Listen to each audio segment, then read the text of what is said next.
We can move to the next speaker, Ivan Cherrez from Ecuador, that will provide a speech concerning the relationship between sleep disorders and lower hours disease.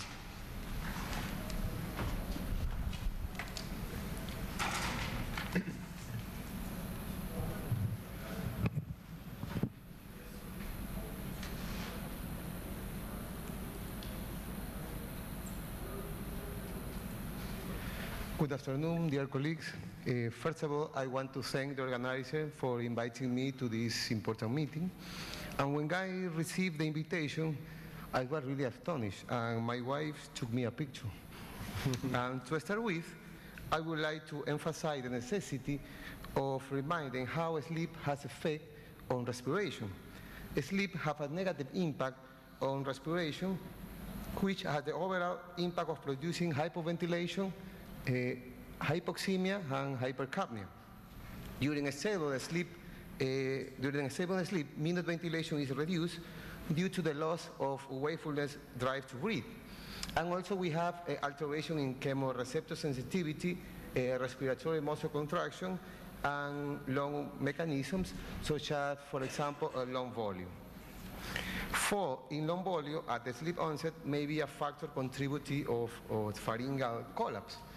On the other hand, an expiratory lung volume is an important factor to be considered because when it increases, it can stabilize the upper airway, and whereas reduction can pharynx more prone to collapse. Parenchymal tetany may also be a valuable factor for the lower airway, since fluctuation in transpulmonary pressure may influence may influence on bronchoreactivity. And finally, obesity may alteration in lung volume. Obesity produces alteration in lung volume, particularly in expiratory lung volume and functional residual capacity. Obesity leads a rapid and shallow breathing pattern that occurs near to closing volume, thus causing a reduction in airway diameter, in addition increased airway hyperresponsiveness, and also alters the smooth muscle structure and function. Remember please that when we talk about the sleep physiologic, chemosensitivity is blunted, especially REM, upper airway resistance goes up, and expiratory lung volume goes down, and obesity reduces expiratory reserve volume and makes EELV closer to residual volume. So far we have talked about the relation between normal sleep and respiration. However, it's necessary to look into the relation between sleep and lower airway disease. When analyzing the international classification of diseases, we can find a sleep-related hypoventilation hypoxemic syndrome due to lower airway obstruction and restriction, such as, for example, chronic obstructive pulmonary disease, asthma, obesity. Therefore, under this point of view, we are going to analyze the clinic and pathophysiology of the sleep in relation of this disease. When we talk about the epidemiology of COPD, we need to remember that incidence of COPD has been increasing over several decades, projected to be the third cause of death in USA during the next 10 years. Patients with COPD have a normal alteration in ventilation that doesn't change. They may be due to several factors, such as, for example, alteration in oxyhemoglobin dissociation curve. We have alteration, increase in airway resistance, and we have ventilation perfusion mismatching, and unfavorable mechanical position due to upper inflation. And it's necessary to look that the COPD is associated with development of pulmonary systemic inflammation and oxidative stress due to or has a response to hypoxia. This mechanism results in endothelial diffusions and increase the probability to develop cardiovascular disease, because in COPD is also associated with increase of sympathetic nervous systemic activation and connective tissue degradation. These combined mechanisms may induce the development of cardiovascular disease. If we are talking about sleep obstructive apnea, the doctor talked about this, but remember that the sleep obstructive apnea is independently associated with systemic hypertension, as well as coronary artery disease, arrhythmia, and stroke. Data from Wisconsin cohort study indicate a higher all-cause and cardiovascular mortality in severe OSA.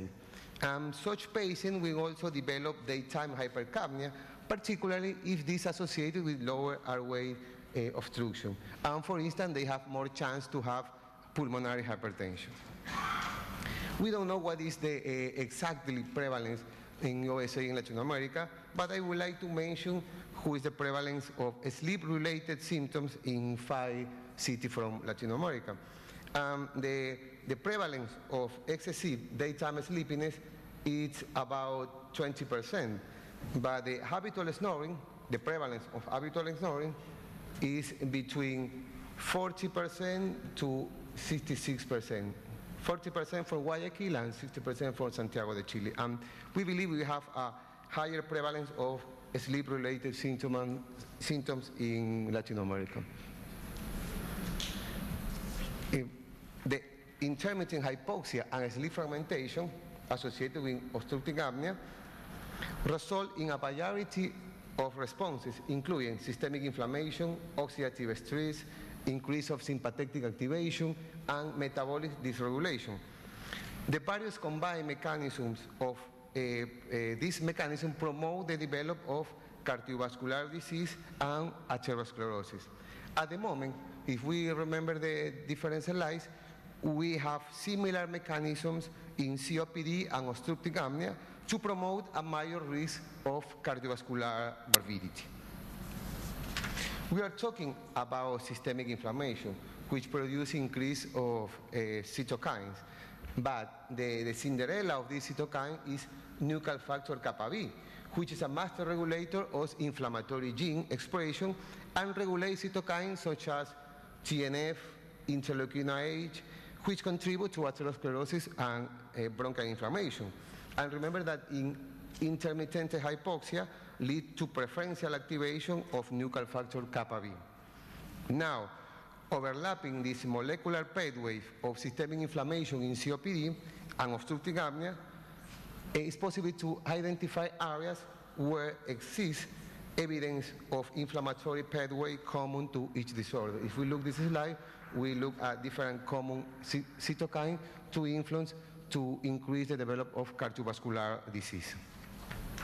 There are different factors to contribute why a patient with COPD may be predisposed to obstructive apnea. For example, neck obesity, which contributes to airway narrowing and increase the possibility to nocturnal oxygen desaturation.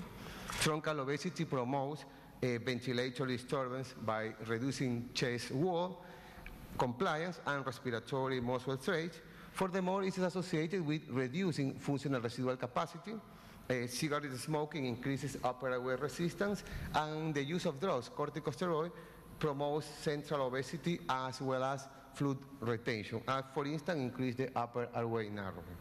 The combination of two diseases, COPD and obstructive apnea, has been denominated overlap syndrome for David French. This was a time when we thought that the prevalence of this disease was found higher in patients with COPD, but the sleep heart health study showed that the coexistence of this disease is only due to chance. But it's interesting because in patients with overlap syndrome have more risk to develop pulmonary hypertension and nocturnal desaturation. It has been demonstrated that the patient with asthma and